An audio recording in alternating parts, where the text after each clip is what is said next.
नमस्कार दोस्तों।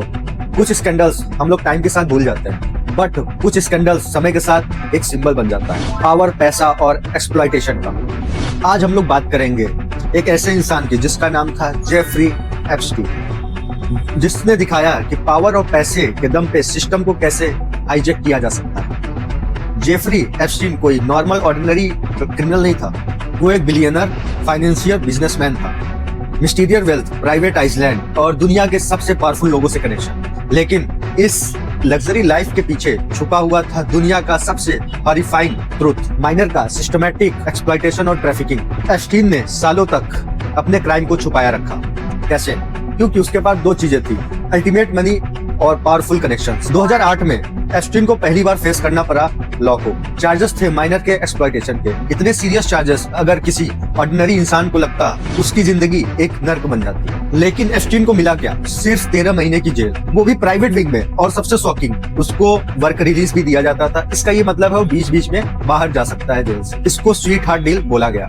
कुछ सालों बाद वो अपने लग्जरी लाइफ में वापस आ गया जैसे कुछ हुआ ही नहीं, सिर्फ 13 महीनों में। लेकिन पास्ट हमेशा कैचअप करता है। जुलाई 2019 फेडरल के प्रोसिक्यूटर ने फिर से अरेस्ट किया एप्स्टीन को। इस बार चार्जेस थे sex trafficking of minor across the state line. Evidence strong था, टेस्टिमनी पावरफुल थी, लग रहा था इस बार जस्टिस मिल ही जाएगा। लेकिन 10 अगस्त 2019 को एप्स्टीन जेल में मरा हुआ पाया गया। पुलिस ने सुसाइड बताया। ये कितनी सच्चाई थी अभी तक इसका खुलासा नहीं हुआ है। उसकी मौत के बाद ये केस खत्म नहीं हुआ और भी कॉन्स्पिरेसी बन गया और पब्लिक से प्रेशर आने लगा सच की डिमांड का। आखिर क्या सच्चाई थी?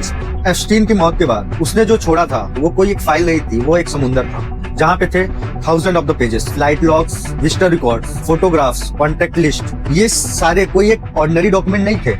इन सब फाइल में नाम थे पॉलिटिशियंस के, सेलिब्रिटीज के, पावरफुल लीडर्स, बिजनेसमैन के। लोगों ने इस फाइल को एप्स्टीन फाइल नाम दिया।